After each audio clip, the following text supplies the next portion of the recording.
Dear brothers and sisters, today greetings to all Appam believers. Today's 28 August शुक्रवार. खरी द्राक्षवेल. मी खरी द्राक्षवेल आहे आणि माझा पिता द्राक्षबागेचा राखणदार आहे. योहान दुपारी 3:01. प्रभू आपला निर्माणकर्ता आहे. त्यानेच आपल्याला घडविले आहे. कधी आपण त्याच्या प्रेमाचा अनुभव पित्याप्रमाणे घेतो. कधी तो आईसारखा आपले सांत्वन करतो आणि कोमलतेने आपली काळजी घेतो. तो आपल्यावर सख्या भावापेक्षाही अधिक प्रेम करतो.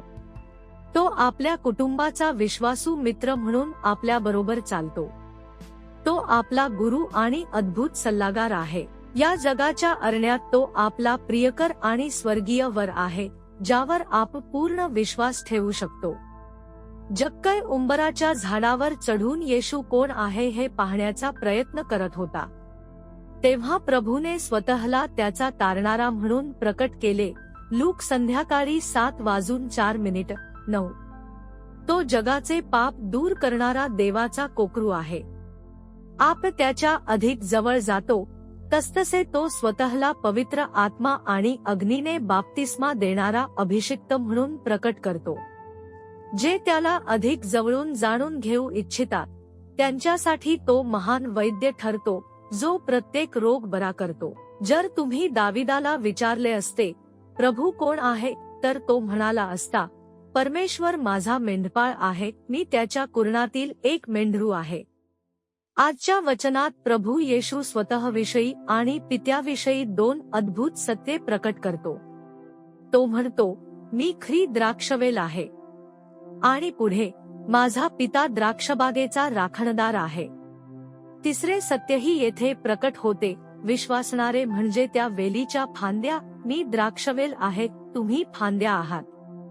जो माझ्यामध्ये राहतो आणि मी त्याच्यामध्ये राहतो, तो पुष्कळ फळ देतो.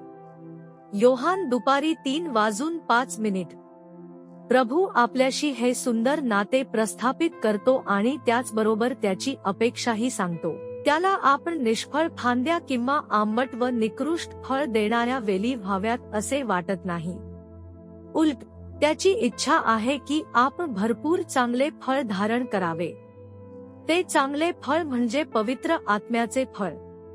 आत्म्याचे फळ म्हणजे प्रेम, आनंद, शांती, सहनशीलता, दयाळूपणा, चांगुलपणा, विश्वासूपणा, सौम्यता आणि आत्मसंयम. गलतीकर 5:22-23. फांदीला तिचे संपूर्ण पोषण वेलीशी जोडलेले राहिल्यामुळे मिळते. त्याचप्रमाणे जेव्हा तुम्ही ख्रिस्तामध्ये टिकून राहता, तेव्हा त्याचे जीवन तुमच्यामध्ये प्रवाहित होते. त्याचे चारित्र्य, त्याचा स्वभाव आणि त्याची कृपा तुमच्या जीवनात अधिकाधिक दिसू लागते. ख्रिस्ताचा गोडवा तुमच्या जीवनातून प्रकट होतो.